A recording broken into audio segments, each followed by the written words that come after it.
When it comes to self-development and integration, no matter the method you use, the vital point is to practice. Welcome back to the Vital Point Podcast. I'm your host, Jonathan Schecter. As a breathwork facilitator and integrative specialist, I'm invested in making the dynamic landscape of personal evolution accessible. My goal is to inspire you to take action for yourself. What I wanted to talk about today was my year in Tibet. And sometimes I have wondered why I haven't talked about this on the podcast very much. And it first really came up for me a little over a year ago when I did my first interview with David Nichtern. I just remember being like, oh yeah, how come you don't talk about this on the podcast? This is a part of your life. This is a part of your integration. And in my mind, it's a piece of the puzzle that is very important. And then a year went by and I still hadn't really talked about it, and had another interview with David, and I remembered. I came back. I was like, oh yeah, I wanted to talk about that. As I was getting episode 100 ready and I had a bunch of ideas and different things that I wanted to do, this is what I landed on, and I hope you enjoy it. I sat down last night and I did some journaling, and I really gave it a lot of thought as far as what I wanted to share about that year in Tibet. Just for context, it's almost a year from 2005 to early 2006. And I'll give you some more of how I got there in a little bit. So it's been a while, obviously, right? So a lot of time has passed since then. And I've gone through different sort of chapters as far as relating to that year and what it meant to me and the after effects, the ripples that year created. And that was a lot of what I sat down and was writing about last night. Was what did I want to share about? I don't want to just get on here and tell you cool stories about Tibet, which, by the way, I totally could. And if that's something that's interesting to you, please let me know. I'm happy to share some more about it, maybe do some future episodes, but I also wanted to keep the episode on brand and on topic as far as how that experience fit into my own integration. So if you want just the cool, amazing stories, let me know, send me an email, send me a comment, tell me that that's something that you're interested in, and we can make that happen. But as I sat down and I was thinking about it, and here, we're almost 20 years past this experience. But what came up for me as I reflected on it was how that time in my life was really the beginning of was being exposed to a transpersonal dimension of life. Buddhism kind of came out of nowhere for me. It came right after one of the first transpersonal experiences that I can remember. And, transpersonal psychology is something we've talked about on the podcast a bit. Definitely go back and check out the 2 episodes with Katrina Michelle if you are wanting some more deep diving on the topic of transpersonal psychology. The episode with Otto Meyer is another one that comes to mind as far as the focus on the transpersonal. But yeah, Buddhism kind of came out of nowhere for me, but it was introduced to me in this transpersonal way where I was sitting there sort of examining it and not having a lot of overthinking because of the way that I experienced it, because it did defy logic and science and any sort of rational explanation that I could come up with. I think that I had more faith. I didn't question, I didn't second guess myself, I didn't overthink, because I already had this evidence, right? So without going too far off tangent, but just to, give you an idea of where my head was at the time, I was working for an insurance agent. I had stopped doing sales, but I was doing account management. I worked in the jewelry district in downtown LA, and my paternal grandmother passed away, and I was there when she passed away. And I don't know if I have the words to describe that. I still have a very strong image in my mind of that event, but it defied logic and it defied what I knew about reality.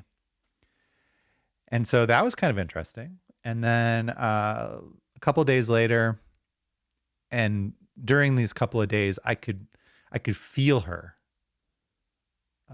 I could feel her with me. And I didn't really understand that either.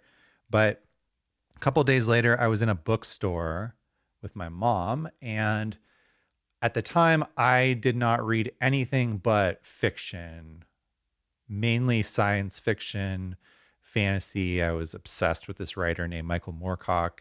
And that was actually why we were in that bookstore, was they had like a lot of older sort of first editions and rare books. And Michael Moorcock has published over 100 books.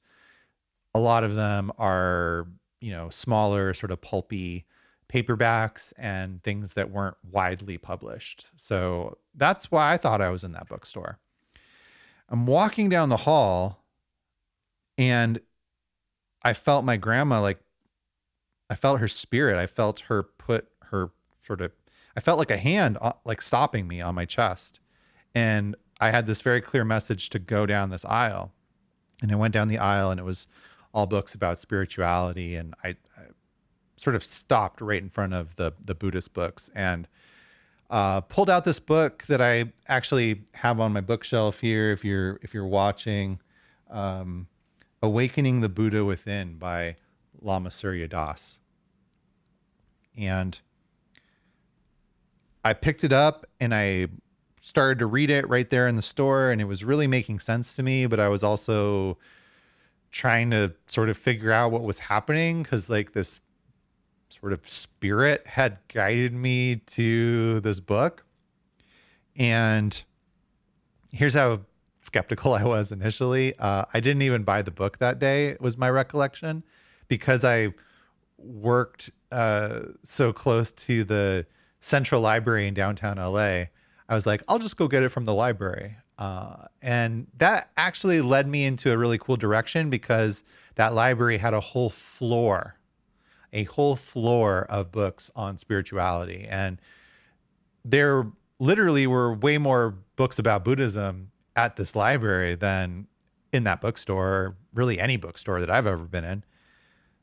And I just started voraciously devouring books on Buddhism. I got completely obsessed with Buddhist practice. And the thing that initially hooked me was one of the first things I had read in Awakening the Buddha Within, which was, don't believe anything in this book, even if the Buddha said it. Don't believe anything that you're reading or that somebody's telling you. Go out and have your own experience. Go out and experience it for yourself. Go test it if you think something's true. And that really appealed to me. That was the opposite approach to growing up Jewish. And so from that first moment, I was really hooked. And I kept going to different meditation groups and just really trying to learn. And I, like I said, I got really obsessed, and it completely changed the trajectory of my life. You know, at that point, I worked in insurance, but I was also an aspiring DJ. I was, I would call it semi-professional. Like, I did have some paying gigs. Obviously, it was also, you know, a hobby, but I really wanted it to be my profession. And then as I got into meditation, I stopped being interested in pursuing this path to being a professional DJ. Meditation started to show me how unhappy I was in my life, how unhappy I was drinking all the time. It started to show me the ways in which my behavior, the person that I was acting like, how I didn't like that, and I wanted to change. At one point, and again, I'm skipping some time because I don't want to go too far off tangent here, but I decided I wanted to do a 3-year long retreat, which is traditional in the lineage of Buddhism that I continue to practice. And that aspiration led me to upstate New York, staying with my grandfather on his farm in a very rural area, which in my mind was like, cool, I can help him out. He needed some help around the farm, recovering from a surgery. But I also had all this time and to practice, you know, the process for doing a 3-year retreat. There's a lot of preliminary work and meditation and stuff that you have to do. So I needed the time and space to do that. And that was my goal going out there. And at a certain point, I went and talked with one of my teachers and, you know, sort of checked in and said, hey, I just want to check in about this 3-year retreat thing. And am I on the right track? Do you have any advice? Blah, blah, blah. And he said, yeah, that's a interesting idea, but I have a better one for you. I think you should become a translator. And I kind of went, I don't know how to do that. I don't have any money for that. I wouldn't know how to take the first step, but I'm open to the idea. And he said, oh yeah, you don't really need money. Just, we'll send you to Tibet. You can go teach English. You'll learn Tibetan. Then you'll go over to India to this translator training program. It's 2 years. You get a stipend while you're there, which appealed to me because I wasn't flush with cash at that point. And so without really thinking about it, I said, okay, sure, that sounds great. So there was like the first example of like not really doubting or overthinking, just really trusting that that was what was supposed to happen. Again, I want to keep this about my integration. So when I think back on the experience, one of the things that comes up for me again and again is this question of faith. And maybe faith isn't entirely the right word, but fearlessness.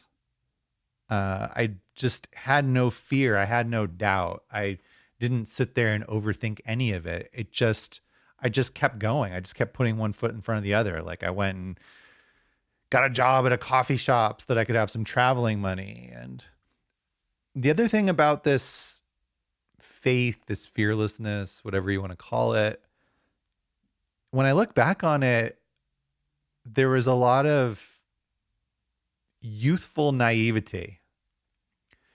I did some things that I would definitely second guess now, as far as taking care of my visa, as far as, just sort of the risks that I took,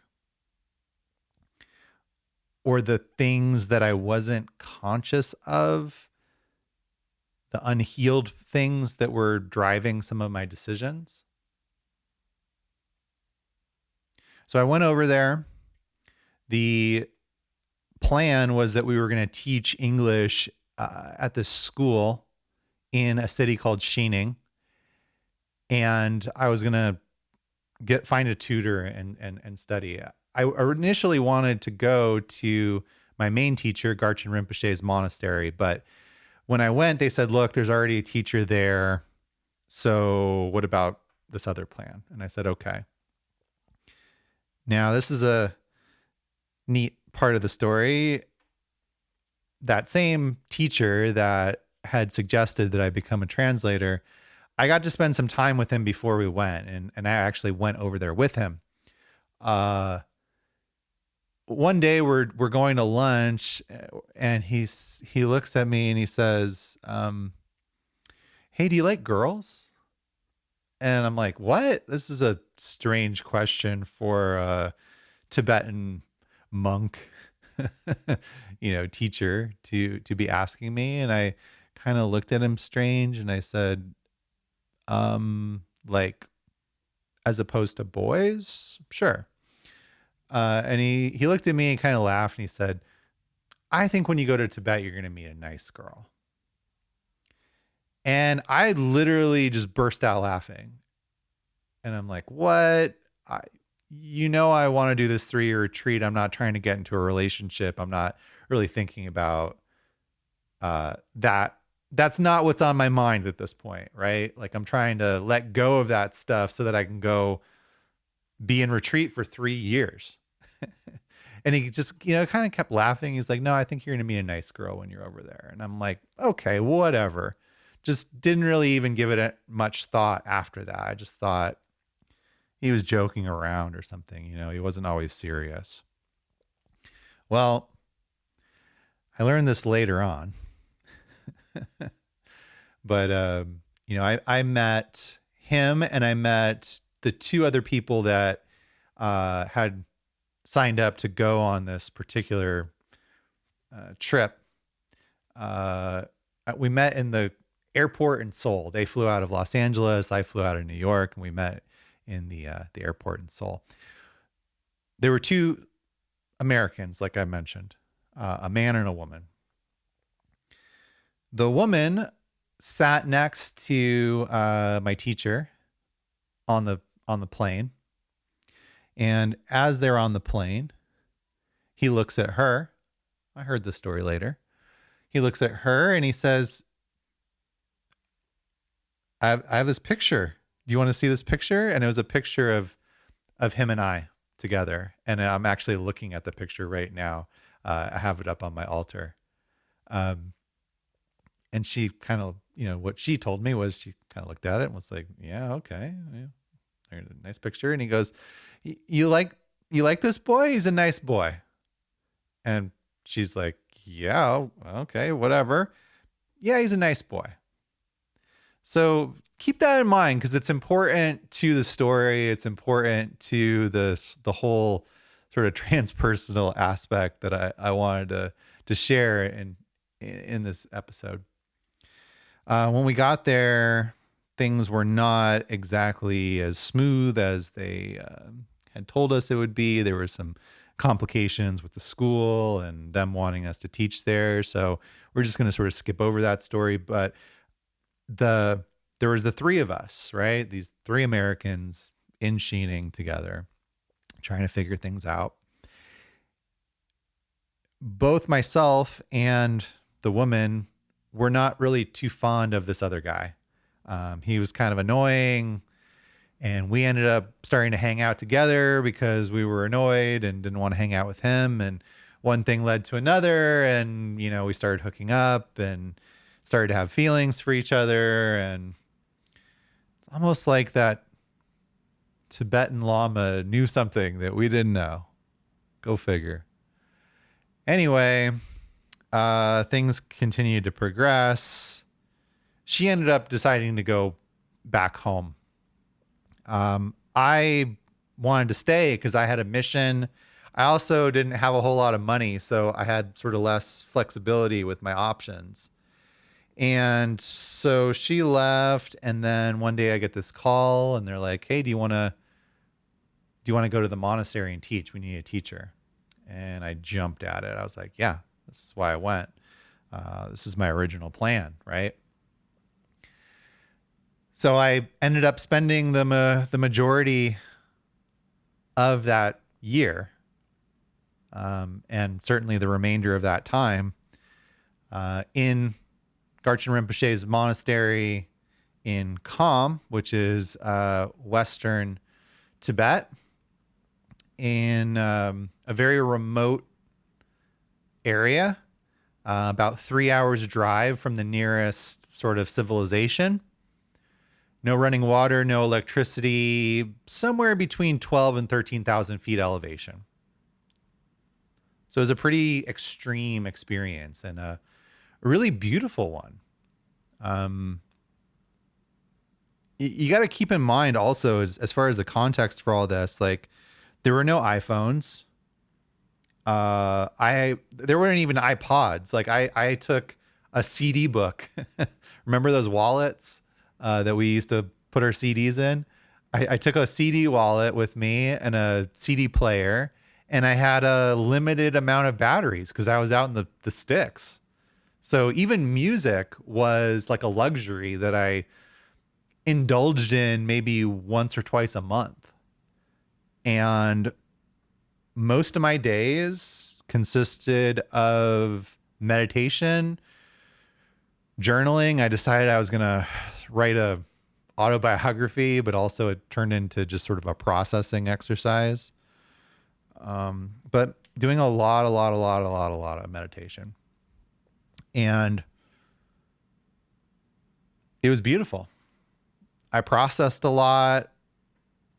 That area of the world for meditation was intense. It's very, very powerful energy. You know, here's this place where people have been doing spiritual practice for a long time. And I got used to seeing things and experiencing things that didn't make any sense. They didn't make any sense logically or thinking about some sort of, base reality. Things like seeing footprints in rocks, seeing handprints in rocks, seeing things moving on their own. In addition to a whole lot of other things, just sitting down to quote unquote meditate there, you would just drop into a really, really deep state really fast, just from the energy in the area. And it was a really incredible experience. I got to travel to some really, really remote areas that honestly probably never happen again. And not something that you would encounter even going over there or, working with like a tour guide. Like I was embedded with people that live there and, got to go to some really crazy places, like crossing wooden bridges over raging rivers and, times where they're like, hey, you need to walk over this bridge because it's not going to hold up the Jeep's weight. Or, going on horseback into these super, super remote villages, just wild, wild stuff. And I had a year-long visa. And at the end of the year, I came back to a computer and sat down and started to try to work through the next part, the next phase. And basically, long story short, was told, you don't qualify for this program and you need a few more years of study and here's what you should do. Best of luck. And I think here is one of those places, especially looking back on it last night, journaling on it, I went and looked at some old emails and whatnot. This is a place where that young naivete was in full effect, because by the time this happened, I had been, living abroad for a year, living in some pretty extreme conditions for about a year. And I was tired. I was ready to come home. And when I got that message of, no, you don't qualify for this program, despite all of my teachers and all the people that had been helping me from the US saying, yeah, it's not going to be a problem. Just go. Like you're fine. We're going to take care of this. I felt like I had been abandoned. I felt like I had been kind of betrayed. I had this plan the whole time. And based on how tired I was and how lonely I was, and the fact that there was this woman that I was in love with that was back in the United States, I basically gave up and decided to come home. Now, going back and looking at the emails, my original plan was not to give up. It was to come back to the States and continue to study with one of my teachers and get some money so that I could go back to India or go back to Tibet and continue studying. And that never happened. And looking back at those emails, there were people that told me, don't come back, because if you do, it's going to be really hard to get back to Asia. And I just went, no, I know what I'm doing, and came back. And again, this is important because I came back and came to Arizona, where this woman lived, and we moved in together, and we eventually got married. And if you've been listening to this podcast for a while, you know what happens next. We were married from 2008 to almost 2019. And a lot of intense, traumatic stuff happened. And I don't want to go too far into that, but at the beginning of 2018, I took inventory. We had just tried to go to marriage counseling, didn't stick. I decided I wanted to go back to therapy. I also decided I was going to start meditating again, because I had stopped doing it about a year into coming back to the States. I basically just almost like took a right turn and went back into this mundane life. Partially because, the my ex was like, hey, you're not a Dharma bum anymore. Like, you're back in America. You need to get a job. And so I started working at Trader Joe's, and yeah, I was like, cool, I'm going to do this. I'm going to become a manager. I'm going to make a living. And over time I stopped meditating. And anyway, here I am back in 2018 going, why did I stop doing this?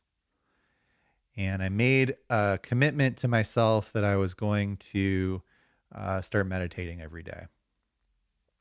And by the end of 2018, between the therapy and the meditation, I ended up leaving this marriage that was very, it was broken. It was dysfunctional. It was abusive. It had gone on a lot longer than it should have.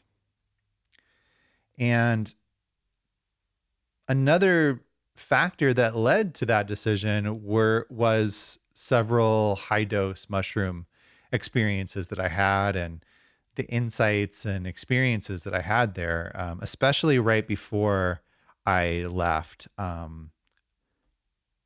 big part of the journey, and I can go back in my journal and look at this. I journaled like the next day after this really pivotal mushroom experience.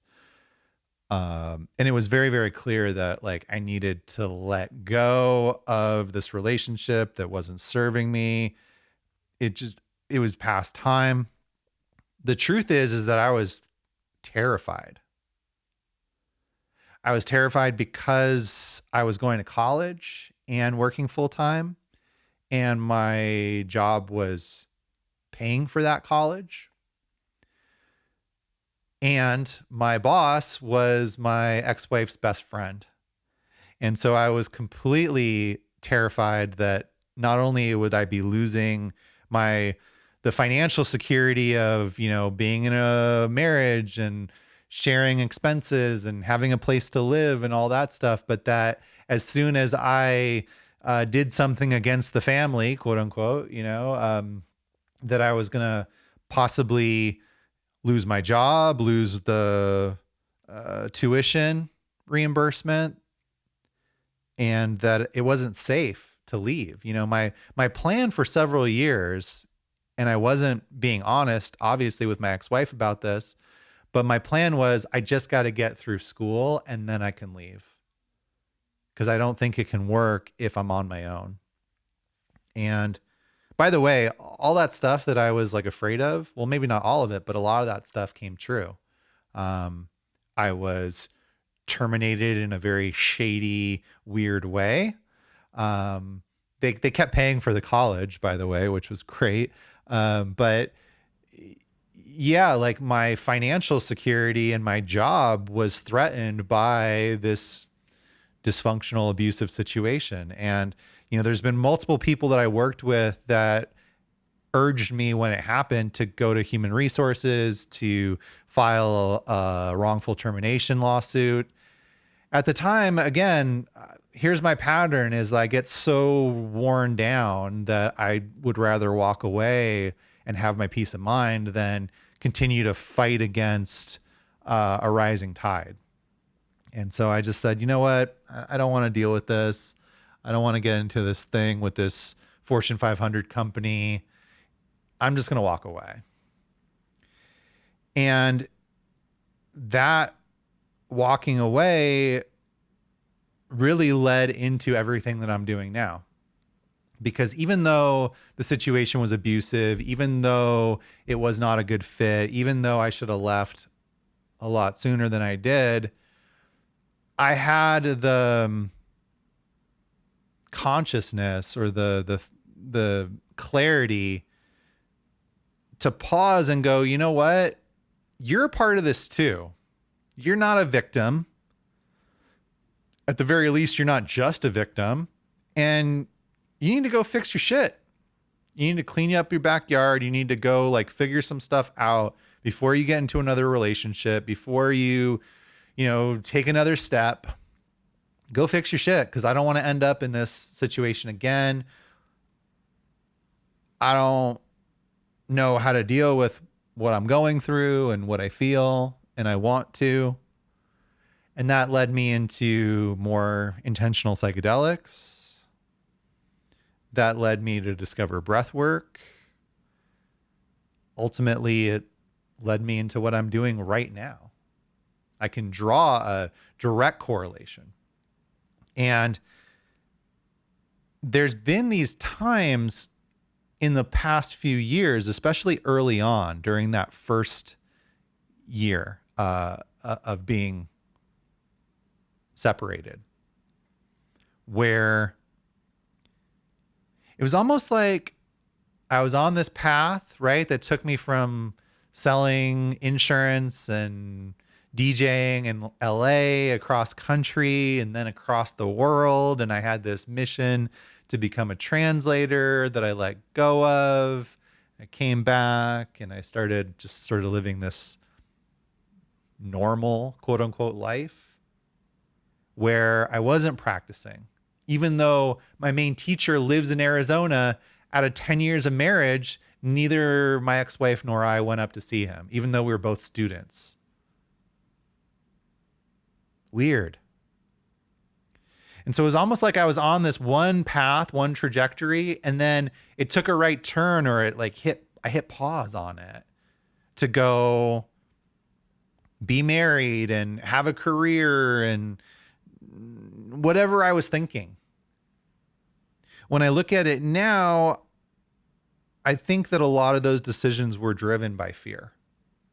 I think that a lot of those decisions were driven by unaddressed trauma, things that I hadn't really worked through yet. Another facet of my perspective on this, besides for all the stuff that I've healed, is that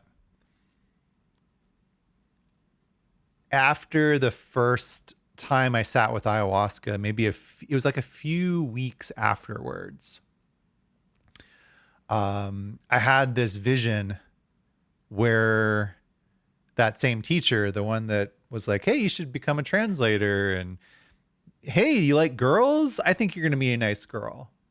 All that stuff. And, said basically the same thing to my ex-wife, about me. Um, he came to me. I had this vision and I was stone cold sober. But he came to me and he was laughing. He's like, do you get it now? You get it? So yeah, I always had this question or this, interest in like, wow, what did he know back in 2005? Could he see the whole thing happening? Is this just a part of my karma? And it was necessary for me to get to this point where I'm talking to you. And I don't know. But when I had that vision, it was like, okay, yeah, this is all part of a bigger picture. This is all part of a bigger scheme that you don't have all the visibility to. And in a way, it was like hitting pause and then coming back to this path, to this journey, except it's 20 years later and it's not exactly the same. I don't want to become a translator anymore. Even if I did, there's a lot of directional change that I would have to make in order to make that happen. But I've been so grateful over the past few years, especially to have my Buddhist practice, so that I can, have something to like have a framework, have a context for some of the medicine experiences that I've had, to be able to process some of the transpersonal and the non-dualistic experiences that I've had in the medicine space. So yeah, there's been these transpersonal experiences that have happened, during ayahuasca ceremonies or mushroom journeys, other medicine experiences, breath work. And my Buddhist practice has given me a framework and some context to experience those and understand them. Also, like looking back on it and journaling last night, reflecting, I've come a long way as far as my ability to communicate, my nervous system threshold and capacity to be able to hold some of these adverse experiences that I went through, including some of the ones where the main experience where I like threw up my hands and said, that's it, I'm done. We're out. I'm going home. Can't do this anymore.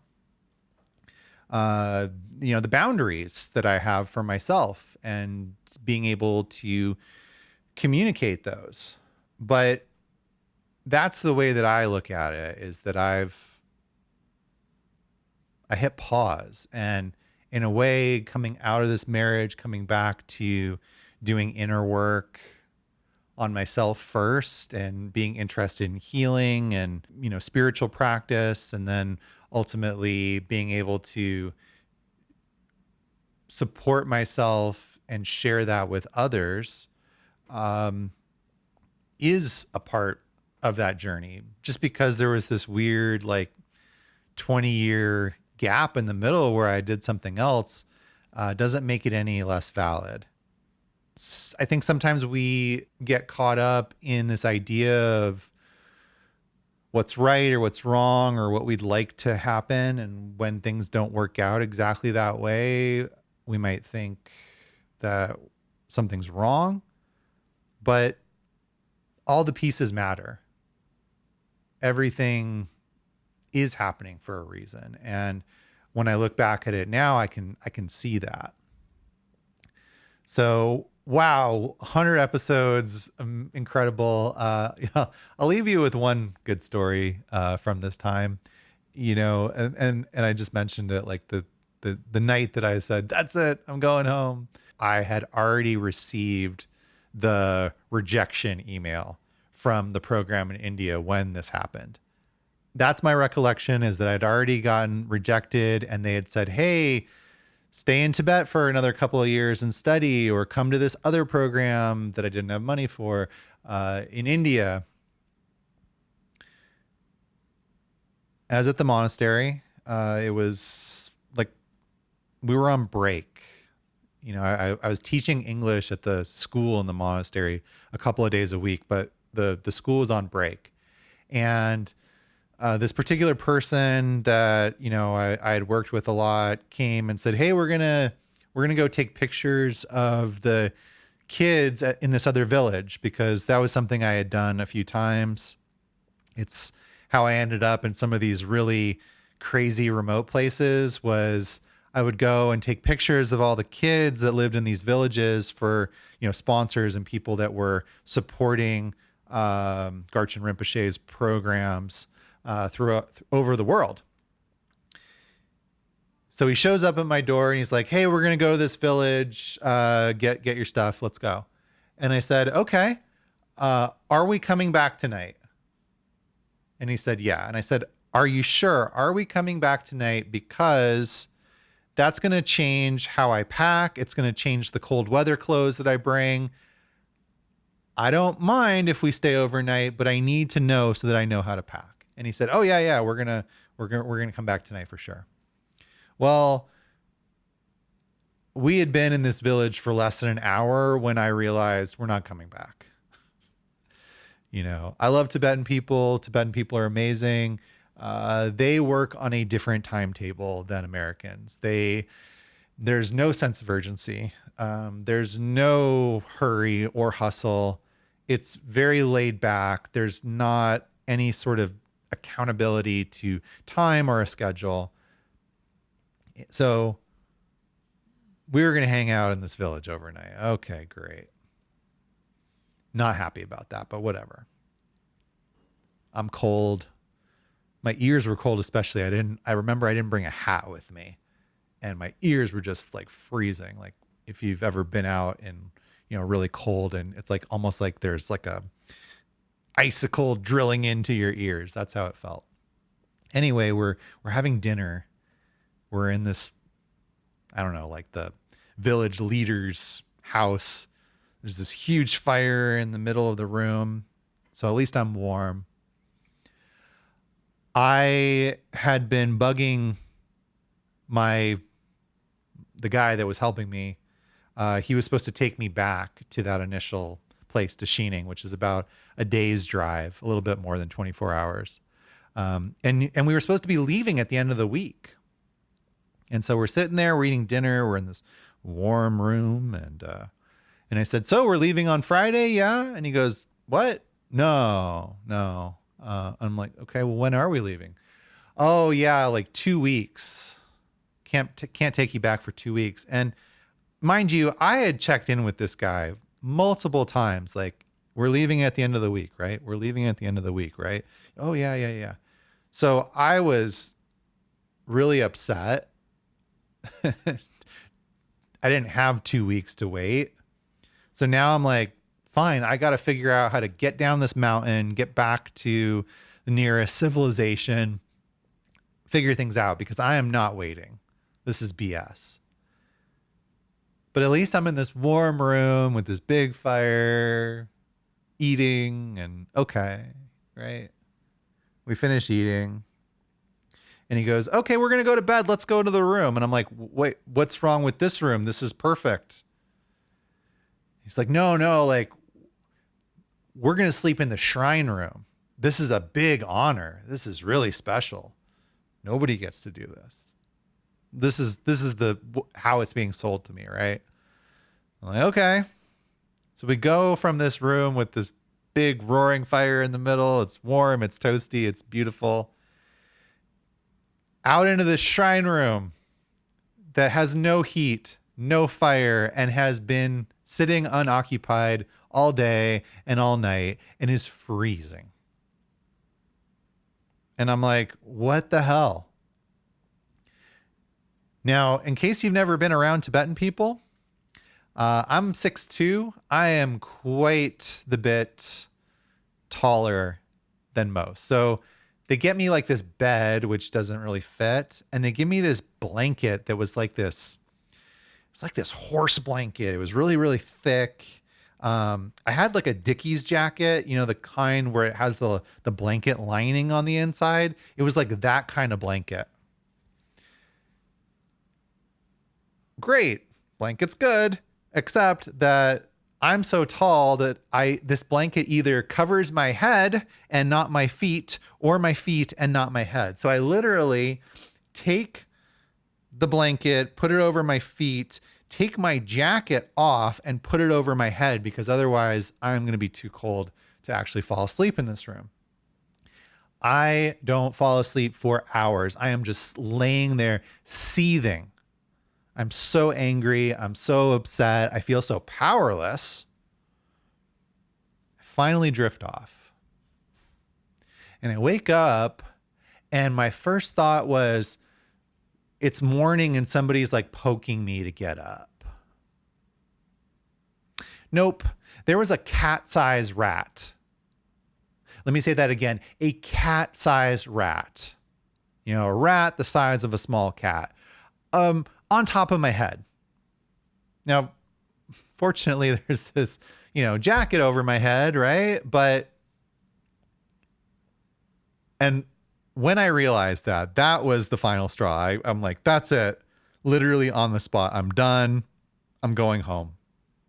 And it didn't help that I got up in the morning and I was telling the people that, you know, we were staying with about this, and they just thought it was the funniest thing ever. So they're sitting there laughing at my trauma, laughing at my experience. And I'm like, that's it. I'm freaking out of here.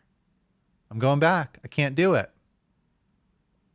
So death by 1,000 cuts, not having proper planning or financial resources or the patience or communication skills to want to stick this out for another couple of years.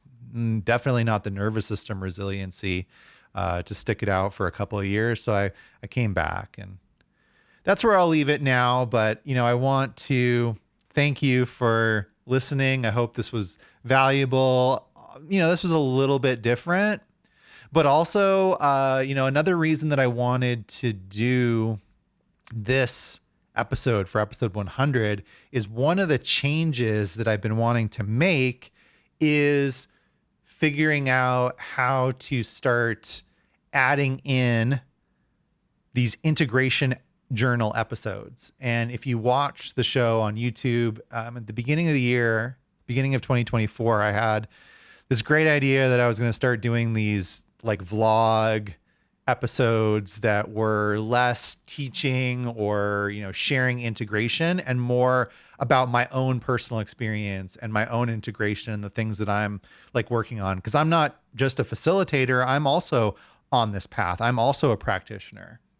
So I have 3 episodes. They were not ever put into audio. I want to put them into audio. I want to keep doing more integration episodes.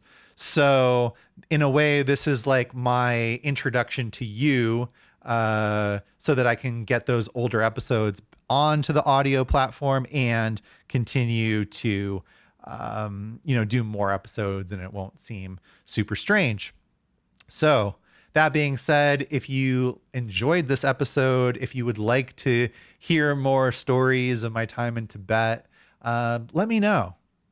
Because I veered off of the beaten path a little bit. So getting feedback helps me to know how to proceed.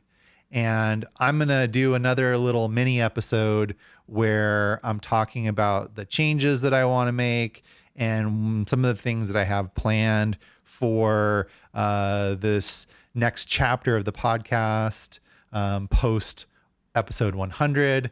But I'm going to save that for another time. So thank you so much for being here. If you haven't already, make sure that you're signed up for the email list. You can do that at bluemagicelevate.com. That's bluemagicelevate.com. Not only will you be added to the email list, you'll also get a free mini guide to using breathwork for integration. And 3 weeks of breathwork sessions online. You'll get a trial membership to our online breathwork community. So lots of opportunities to drop in with us and check out how breathwork can benefit you, how it can transform your life. Thank you so much for being here. Remember, it's not about the method you choose or the pace at which you travel. The vital point is to consistently show up for yourself and practice. It's not the destination. The journey is much more important. And I'm really grateful that we're doing this journey together. Until next time, keep exploring, keep growing, and above all, keep practicing, because that's the vital point.